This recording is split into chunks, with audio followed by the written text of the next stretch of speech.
Hey everyone, welcome back to Corporate Decoder, the place where we decode the corporate world so you don't have to. Today we are diving into Agilent Technology's latest proxy statement. And let me tell ya, this thing is packed with juicy details about who is running the show and how they get paid. Buckle up. First off, let's get the basics straight. Agilent Technologies is a big player in the lab tech world, helping scientists and researchers make big discoveries. They're holding their annual meeting on the 18th of March 2026, and this document, the proxy statement, tells you everything you need to know to vote on important company matters. So, what are we voting on? Well, there are four main proposals. First, electing 4 new directors to the board. These are the folks who guide the company's strategy. Second, a big one, approving the compensation of their top executives. This is always a crowd favorite, right? Third, they're asking to confirm PricewaterhouseCoopers LLP as their official auditors, basically saying, yep, these guys are still good to check our books. And finally, they want to declassify the board, which means directors will be elected annually instead of in staggered terms. This is a move towards more direct accountability to you, the shareholders. The board is recommending a 4 vote on all these proposals, which is pretty standard. They believe the director nominees have the right skills, that executive pay is aligned with performance, that the auditors are solid, and that declassifying the board is in the best interest of shareholders. Let's meet some of the people we're voting on. For directors, we have Judy Gorlick-Brown, whose background is in healthcare and finance, having worked at Amgen and Perrigo. Then there is Sue H. Rataj, a former executive from BP, bringing global energy sector experience. George A. Skangos, PhD, a veteran in biotech, formerly CEO of Ver Biotechnology, is also up for re-election.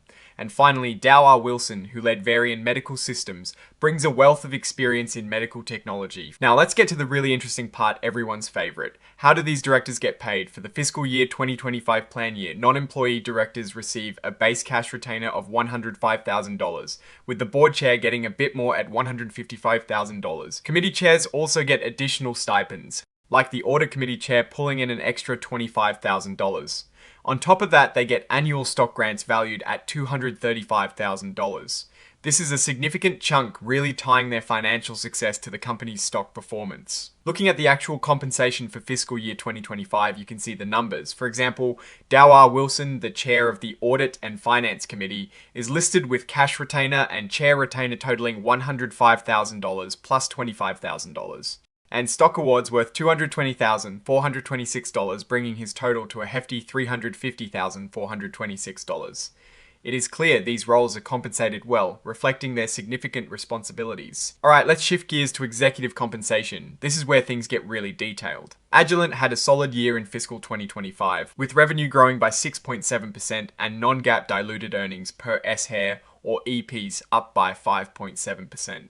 That is good news, especially when you see their stock performing well, ranking in the top third against their competitors. Digging into the numbers, their revenue for fiscal year 2025 was $6.9 billion, up from $6.5 billion in 2024. That is a healthy increase, showing they're bringing in more money than before. Their non-GAAP diluted EPS, which is a measure of profitability that adjusts for certain one-time costs, was $5.59 in 2025, a nice jump from $5.29 in 2024. This suggests the company is becoming more efficient in generating profits for each share of stock. Now, the big kahuna executive pay. For fiscal year 2025, CEO Padraig McDonnell's total compensation was over $12.8 million.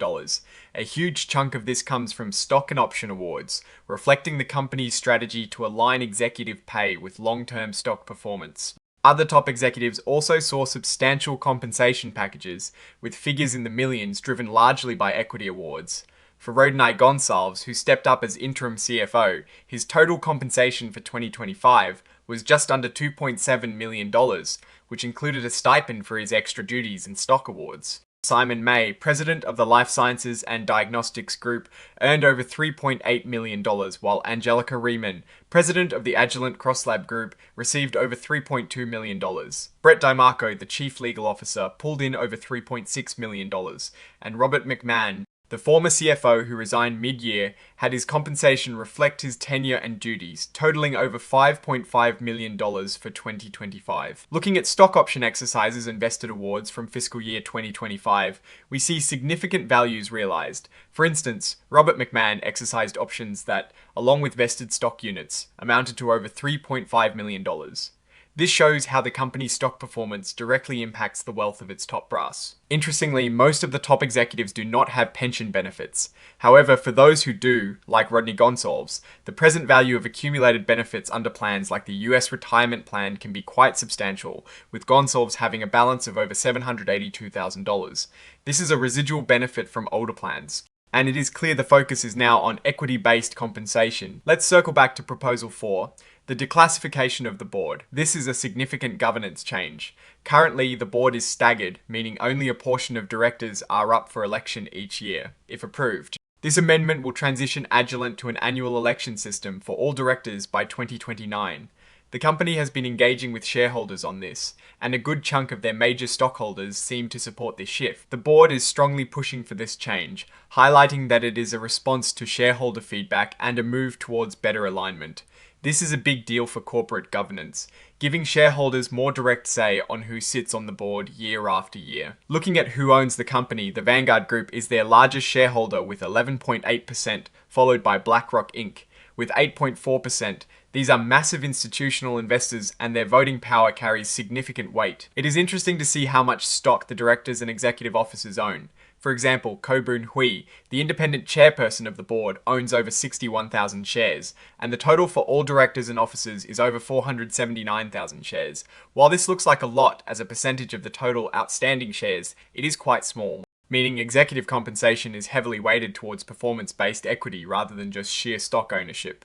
Scroll overall, Agilent Tech looks like a financially healthy company with a leadership team that is heavily incentivized by stock performance. The move to declassify the board is a positive step for shareholder democracy, and the executive pay, while high, is tied to performance metrics that shareholders should appreciate. However, the sheer scale of executive compensation does raise eyebrows. As always, the company faces risks inherent in the competitive tech and healthcare sectors. But their financial performance in fiscal 2025 shows resilience and strategic execution. The stock performance against peers is a good sign, but continuous innovation and navigating global economic challenges will be key. What are your thoughts on Agilent's executive compensation and their governance changes? Let me know in the comments below. If you found this breakdown helpful, please hit that like button, subscribe for more in-depth corporate analysis, and make sure to join our Discord community linked in the description for discussions and to connect with fellow corporate navigators. Thanks for watching and see you next time.